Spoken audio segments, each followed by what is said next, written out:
Assalamualaikum warahmatullahi wabarakatuh dan salam sejahtera. Pada hari ini kita akan membincangkan tentang motivasi dan pembelajaran saling berhubung kait dalam proses PDPC guru. Pembelajaran berkesan wujud jika ada minat dalam kalangan pelajar dan salah satu daripada cara menimbulkan minat pelajar ialah menerusi kaedah pengajaran dan aktiviti pembelajaran yang menarik. Menurut kajian Idris 2010.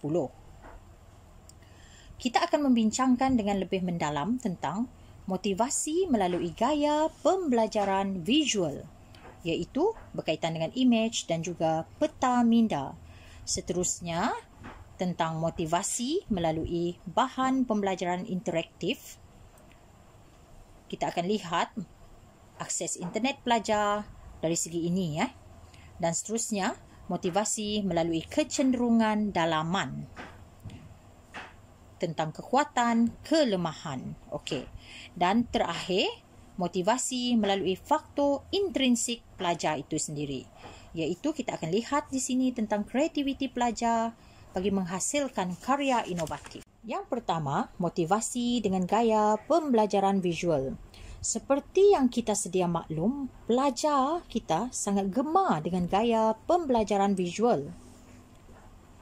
Penggunaan ataupun penghasilan imej atau gambar dalam proses PDPC guru akan lebih memudahkan pelajar-pelajar memahami isi pelajaran yang disampaikan. Maka dengan itu, penghasilan imej atau gambar dalam PDPC guru sangat penting kerana ini akan menambah minat pelajar ke arah pembelajaran. Apabila pelajar-pelajar sudah minat untuk belajar, jadi mudah untuk mereka memahami konsep-konsep yang kita sampaikan, isi-isi pelajaran yang kita sampaikan, dan objektif kita pada akhir pengajaran lebih akan tercapai dan lebih berkesan. Dan ini yang kita kehendaki. Seterusnya, bukan saja tentang imej atau gambar, tetapi penggunaan peta minda juga merupakan sesuatu yang penting kerana peta minda dapat merumuskan segala isi pelajaran yang telah dipelajari oleh pelajar. Apabila mereka menggunakan peta minda, para pelajar akan lebih mudah mengingat isi pembelajaran. Apabila mereka membentuk pelbagai peta minda yang mudah untuk mereka, isi pelajaran akan mudah diingati dan ini akan dapat mencetuskan idea pelajar-pelajar semasa membina peta minda. Dan apabila pelajar-pelajar merasa lebih senang ataupun lebih mudah faham, jadi mereka akan melibatkan diri secara lebih aktif dalam PDPC guru tersebut. Dan hasil penggunaan aplikasi ini pada akhir pengajaran, guru akan dapat mengenal pasti corak atau strategi untuk mencapai tahap akademik yang lebih baik. Seterusnya, guru akan dapat mengenal pasti jenis motivasi yang sesuai untuk mencapai kecemerlangan akademik. Dan yang ketiga, guru akan dapat memperkembangkan potensi akademik pelajar secara maksimum ataupun secara optimum. Yang kedua pula, motivasi melalui bahan pembelajaran interaktif. Seperti yang kita tahu, bahan pembelajaran interaktif ini juga akan meningkatkan minat pelajar terhadap pembelajaran guru. Guru perlu menyediakan akses internet yang baik bagi tujuan ini, di mana guru boleh memberi peluang kepada para pelajar untuk mencari sumber rujukan dalam portal atau laman web. Disebabkan ini, akses internet yang baik sangat perlu bagi memberi peluang kepada pelajar bagi mencari sumber rujukan tersebut. Jadi, melalui sumber rujukan ini, pengetahuan pelajar kita akan semakin bertambah kerana apabila mereka dapat berdikari dan mencari sendiri sumber rujukan dalam portal atau laman web, sumber rujukan yang pelbagai ini akan membantu mereka untuk mengukuhkan lagi pemahaman mereka dalam pembelajaran yang disampaikan oleh guru. Dan perkara ini sudah tentu akan meningkatkan kualiti PDPC guru kerana murid-murid akan lebih memahami konsep, istilah atau formula yang ingin disampaikan oleh guru. Kerana sumber rujukan tu mereka boleh cari sendiri dan mereka kumpul, jadi idea yang mereka dapat itu akan menjadi lebih banyak dan pelbagai. Jadi, bahan bantu belajar ini akan meningkatkan pemahaman pelajar-pelajar kita. Bahan bantu belajar tadi adalah dari segi sumber rujukan yang mereka perolehi sendiri tadi.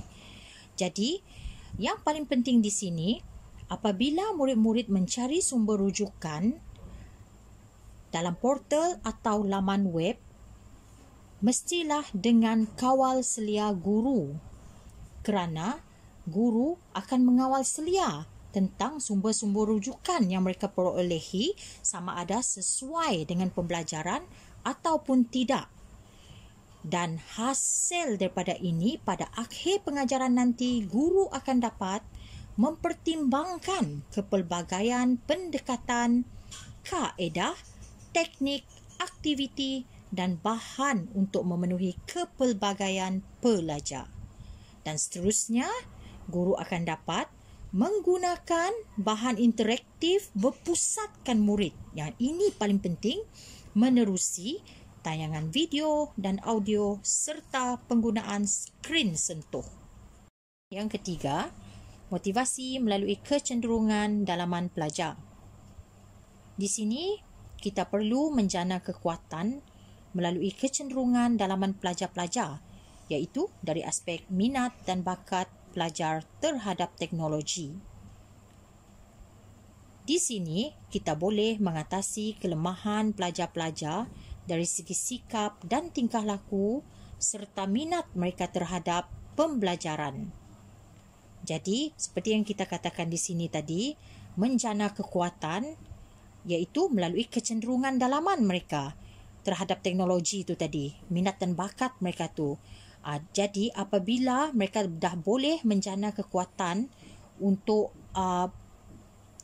menggunakan teknologi di dalam pembelajaran itu tadi, jadi kelemahan pelajar-pelajar tersebut akan dapat diatasi, iaitu dari segi sikap dan tingkah laku mereka, kerana mereka akan menjadi lebih minat dengan pembelajaran yang disampaikan oleh guru apabila mereka sudah boleh menjana kekuatan dalam diri mereka sendiri, dalaman pelajar itu sendiri.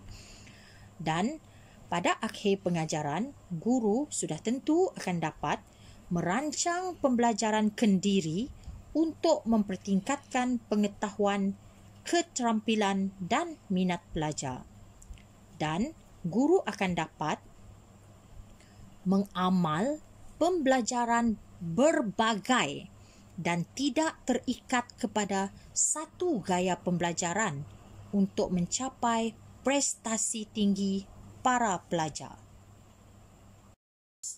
Yang terakhir ataupun yang keempat, motivasi melalui faktor intrinsik. Okey, kita lihat di sini, apabila pelajar lebih kreatif ataupun mereka dapat mencambahkan idea lama dan baru mereka akan dapat menghasilkan satu idea yang lebih kreatif, dan ini akan menghasilkan karya inovatif pelajar itu.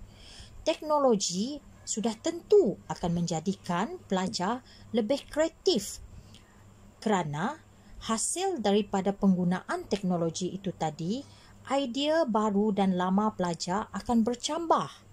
Dan sudah tentu kreativiti ini akan menaikkan semangat dan pemikiran rasional pelajar untuk menghasilkan karya inovatif mereka sendiri. Kita sebagai guru hanya perlu membantu dan membimbing mereka sahaja. Jadi apabila mereka sudah dapat menghasilkan karya inovatif mereka sendiri, mereka akan jadi lebih bersemangat dan berminat terhadap pembelajaran. Dan ini akan menggalakkan lagi mereka berfikir lebih kreatif dan akan menghasilkan lebih lagi karya inovatif pada setiap masa. Dan pada akhir pengajaran nanti, guru akan dapat meningkatkan semangat dan pemikiran rasional pelajar melalui daya kreativiti pelajar itu sendiri. Dan yang seterusnya, guru akan dapat memperoleh banyak input baru yang bersifat kreatif dan inovatif untuk membantu mengembangkan daya fikir dan potensi intelektual pelajar. Sekian, terima kasih.